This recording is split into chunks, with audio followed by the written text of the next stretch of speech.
बेटा,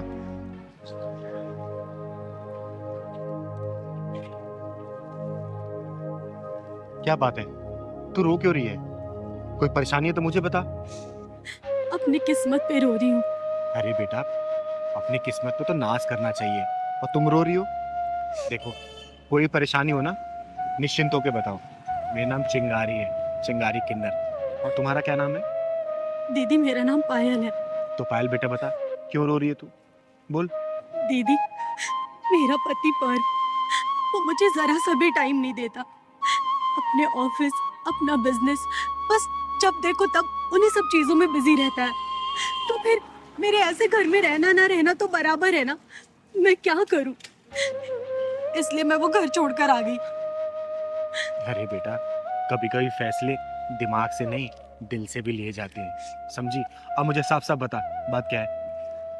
दीदी वो क्या बताओ यार, लाइफ इतनी बिजी हो गई ना काम के सिलसिले में, मैं अपने आप को भी टाइम नहीं दे पा रहा। हाँ हाँ, वो हो जाएगा। एक काम कर, मैं तेरे को तो बाद में बात करूँ। हाँ, ये पैकिंग किस लिए? कहीं जा रही हो क्या तो? हाँ जा रही हूँ। वैसे कहाँ जा रही हो तुम? मम्मी के घर। मम्मी के घर? वेरी गुड बेबी, ये डिसीजन तुम्हारा बहुत अच्छा है। देखो, वैसे भी तुम यहाँ रह के बहुत बोर हो जाती हो ना, तुम मम्मी के पास जाओगी तो तुम्हें अच्छा लगेगा। गुड।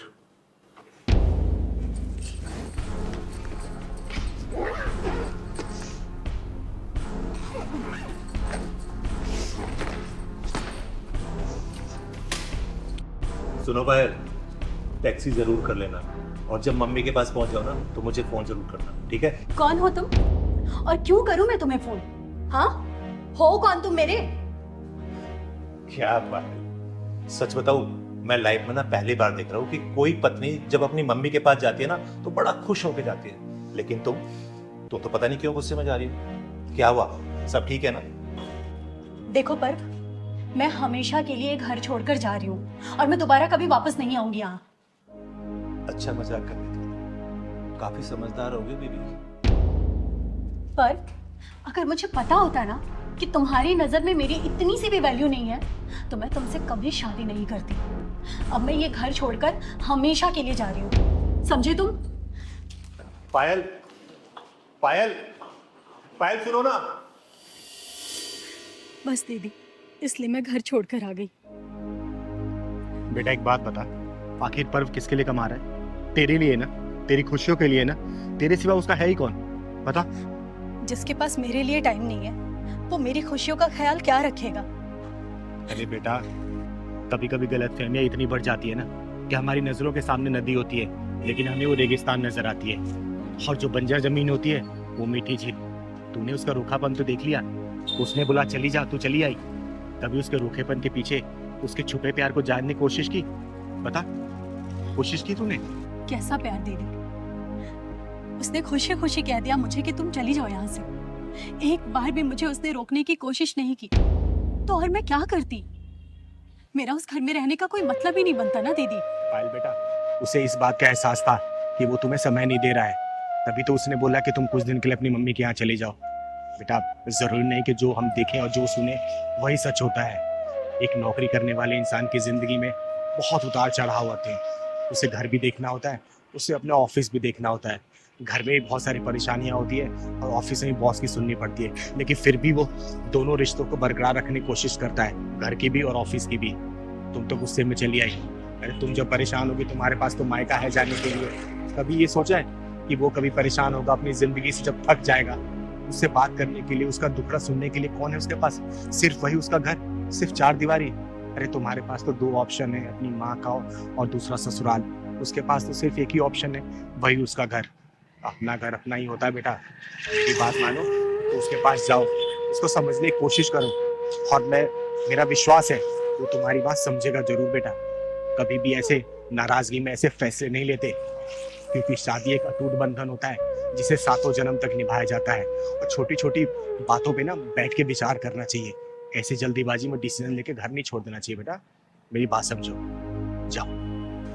थैंक यू दीदी, थैंक यू सो मच। आपने मुझे सही रास्ता दिखा दिया। मैं हमेशा उन्हें ही कोसती रही, अपना दुखड़ा रोती रही, उन्हें कभी समझने की कोशिश नहीं की मैंने। पर दीदी, अब मुझे सारी बातें समझ आ गई है और अब मैं मायके नहीं जाऊंगी, अब मैं अपने घर जाऊंगी, अपने घर। हमेशा खुश रहे बेटा, और मैं दुआ करती हूँ देखना अगले 1 साल में ना तेरे घर किलकारी जरूर गूंजेगी और बधाई देने चिंगारी आएगी और तेरा ऐसे अकेलापन भी दूर हो जाएगा बेटा। खुश रहे, जा घर जा।